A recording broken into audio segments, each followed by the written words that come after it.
Exclusivo, flagrante do livre comércio de quartos em pousadas irregulares da Asa Sul. Economia em queda, PIB encolhe 3,6% e governo responde com anúncio de novas concessões e aceleração das reformas. Super salários, depois do escândalo dos altos salários da CAESB, o GDF decide enviar emenda à Câmara limitando os pagamentos ao teto.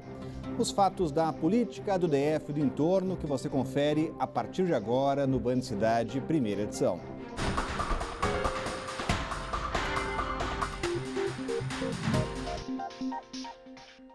Olá, muito boa tarde a você. Uma denúncia exclusiva. Apesar da proibição, o Band Cidade flagrou o livre funcionamento de pousadas na Asa Sul. Pela lei, comércio só na parte comercial das quadras, mas não é o que a gente vê na W3. Apesar da falta de placas ou de letreiros, não é difícil achar anúncios de quartos para aluguel. Ouça a conversa feita pelo telefone. Um amigo me indicou que vocês alugam quarto. Sim, é verdade. Nós temos uma pousada. Qual é o endereço de vocês?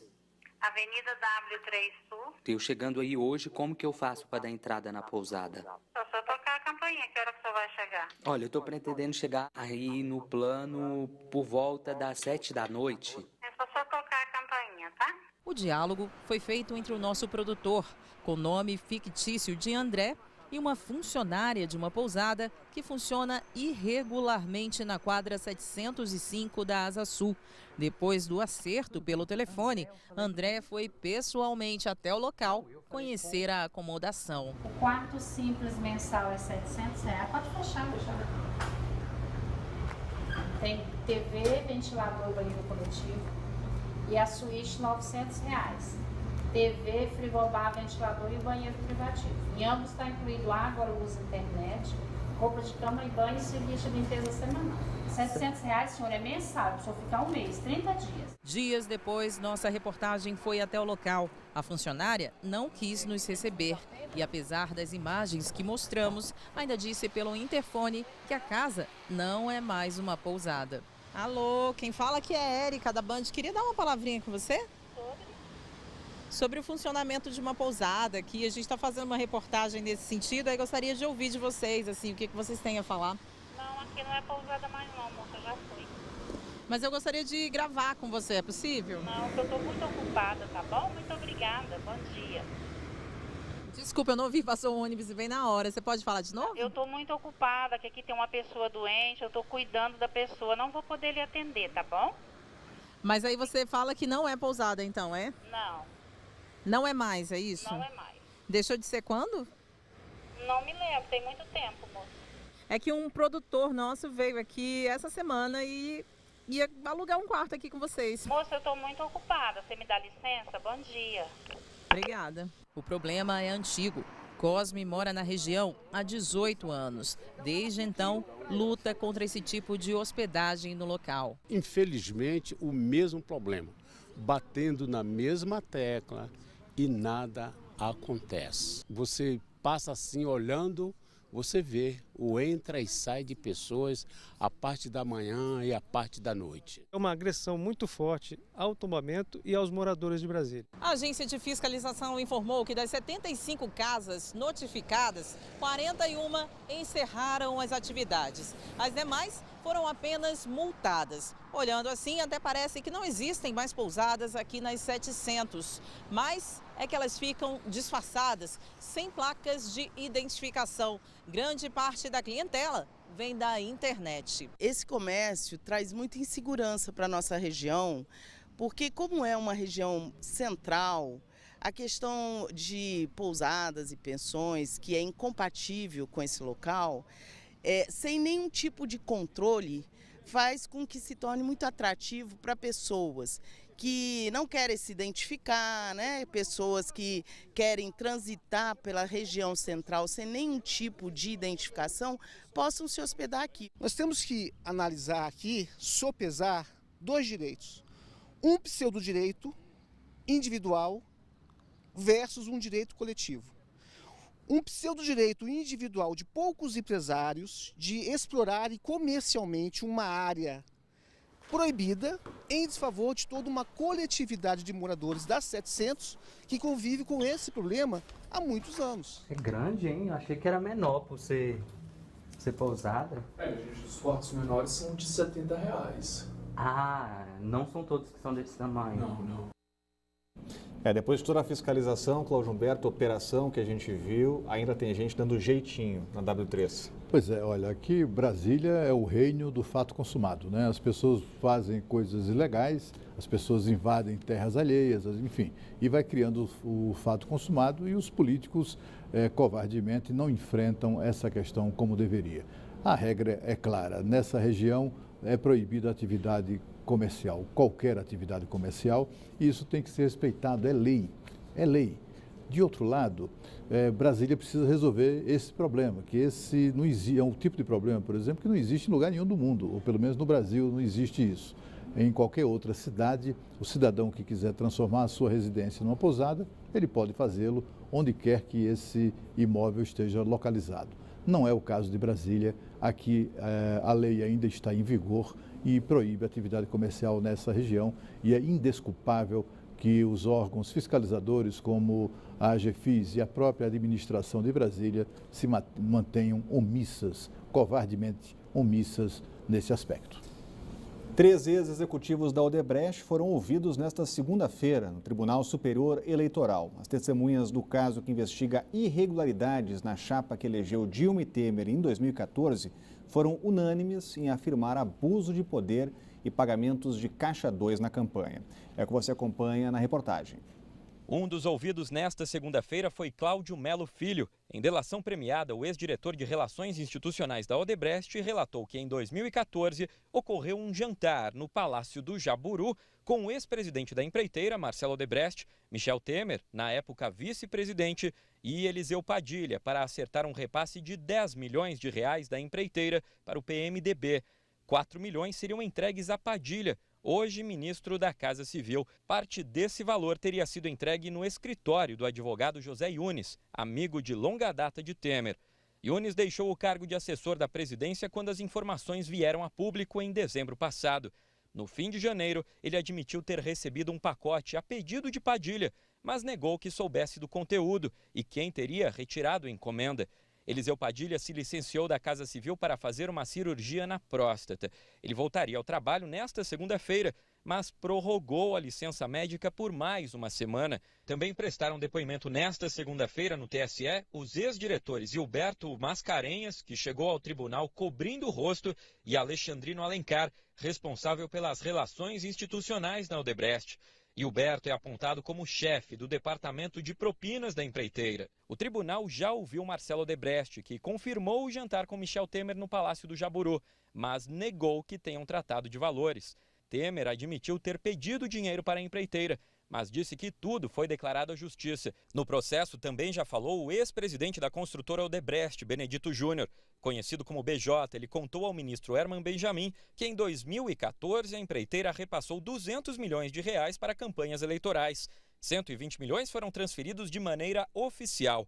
40 milhões por caixa 2 de terceiros, no caso pela cervejaria Itaipava, e 40 milhões de reais de caixa 2 da própria Odebrecht. O Grupo Petrópolis, dono da Itaipava, disse que todas as doações seguiram estritamente a lei e estão registradas. Em São Paulo, o presidente do tribunal disse que espera que o Congresso crie mecanismos que impeçam o caixa 2 nas campanhas e que é preciso correr contra o tempo. É o Congresso deliberar agora, não é sobre isso, até setembro, outubro deste ano, porque nós temos a cláusula de anualidade. O artigo 17 da Constituição Federal exige que qualquer processo eleitoral, qualquer introdução de mudança, tenha que ser feito um ano antes das eleições. O que a gente vê nas investigações é que o caixa 2 rolou solto. Exatamente. O que rolou solto mesmo foi o controle, né, a tomada do poder público pela empreiteira Odebrecht, segundo a expressão utilizada pelo ministro Herman Benjamin, que é o relator do caso no Tribunal Superior Eleitoral. Você viu aí que grande parte desses recursos, né, desses 200 milhões de reais que a Odebrecht utilizou, separou, reservou para financiar campanhas eleitorais, 150 foram entregues, faltou dizer, foram entregues ao Partido dos Trabalhadores por debaixo dos panos, por debaixo das mesas. Um desses delatores ontem, ao TCE, ele informou também ao ministro relator que o tesoureiro de Dilma Rousseff na campanha, o ex-ministro de Comunicação Edinho Silva, só ele pediu 30 milhões de reais no Caixa 2 à Odebrecht e o dinheiro foi entregue à campanha de Dilma Rousseff. Houve muita roubalheira, houve muita safadeza, houve, sobretudo, como disse o ministro, tomada do poder público pela empreiteira. A economia brasileira fechou 2016 com uma queda de 3,6%. É a mais longa recessão da história do país. O resultado do PIB foi divulgado hoje pela manhã pelo IBGE. O setor mais afetado foi o agropecuário, com recuo de 6,6%. A indústria de transformação, que fornece insumos a outras áreas, fechou o ano com encolhimento de 5,2%, mesmo desempenho da construção. O único resultado positivo foi da indústria ligada à energia, gás e água, que cresceu 4,7 pontos percentuais. Serviços também tiveram queda 2,7% em 2016. Os piores recuos foram identificados no transporte, menos 7,1%, e no comércio, 6,3%. O presidente Michel Temer dá posse hoje a 2 ministros, o da Justiça, Osmar Serralho, e o mais novo comandante das Relações Exteriores do país, Aloysio Nunes. Pela manhã, o presidente participou da reunião do Conselhão e ainda hoje faz anúncios de novos projetos de concessão. Dia cheio que a gente acompanha com a Renata Dourado, uma resposta, pelo menos tentativa de resposta a esses números negativos da economia, né, Renata? Boa tarde. É exatamente isso, Rodrigo. Boa tarde para você, para o Cláudio, para todos que estão acompanhando o Band Cidade, primeira edição. Terminou agora há pouco essa reunião do Conselho de Desenvolvimento Econômico e Social, conhecido como Conselhão, que tem aí o papel, como o próprio nome diz, de aconselhar o presidente da República. Então, é uma possibilidade que o presidente tem de ouvir vários representantes da sociedade civil, porque esse conselho é exatamente formado por representantes de vários setores da sociedade que dão sugestões. Hoje, por exemplo, eles falaram sobre educação, o próprio agronegócio, falaram sobre desburocratização. Então, é uma possibilidade ali que o presidente, né, e toda a equipe dele tem também de ouvir parte da sociedade. Esse conselho, Rodrigo, foi criado no primeiro mandato do presidente Lula em 2003. Em novembro do ano passado, o presidente Michel Temer renovou 70% desse conselho, dando posse aí a 59 conselheiros. Então, exatamente aí, é uma grande reunião. A gente tem, inclusive, essas imagens aí, durou cerca de 3 horas, aí você vê, ó, são várias pessoas, né, que têm essa possibilidade de falar. E a gente vê aí o presidente Michel Temer, que fez uma abertura, falou sobre vários assuntos, vários aspectos, sobre o aspecto econômico também, falou sobre a importância das reformas para mudar, para melhorar esse quadro. Disse, por exemplo, Rodrigo, com relação à reforma da Previdência, segundo ele, entre aspas, tá, que se mantivermos aí essas dificuldades financeiras extraordinárias na administração pública, não será possível manter os programas sociais. Então, condicionando aí a continuidade desses programas sociais a uma melhoria na economia e, consequentemente, também, como a gente sempre fala aqui, o governo considera que essas reformas são fundamentais para que o país possa sair dessa crise. Então, condicionando de uma certa forma também a aprovação dessas reformas que já foram enviadas ao Congresso Nacional e outras reformas também. Hoje à tarde, o presidente pela primeira vez participa da reunião do Programa de Parcerias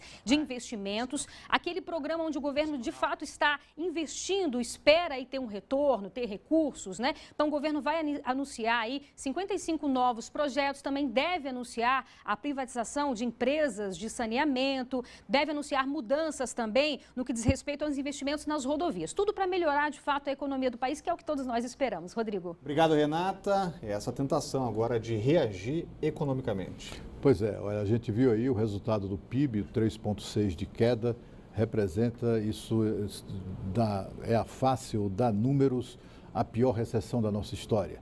Tudo isso decorrente de um período de absoluta irresponsabilidade fiscal e também de muita incompetência, sobretudo nos governos Dilma Rousseff. Foi isso que quebrou o país. Ela gastou, minha gente, ou permitiu que fossem gastos, além do que estava previsto e autorizado, mais de 170 bilhões de reais. Isso quebraria qualquer grande economia, quanto mais uma economia frágil como a brasileira. Nós estamos nessa recessão em razão exatamente da incompetência e da irresponsabilidade. E agora nós é que temos nos virar para consertar, tapar os buracos desse barco que está para que ele não afunde de vez e tocar a vida. Para isso é fundamental aprovar o quanto antes as reformas que estão em tramitação no Congresso Nacional, a reforma da Previdência, a reforma trabalhista e também a reforma tributária. Sem estas reformas, o Brasil terá grandes dificuldades de sair do buraco em que nos meteram. A seguir, escândalo dos supersalários da CAESB faz o governador enviar emenda que coloca todos os pagamentos no teto. É logo depois do intervalo aqui no Band Cidade.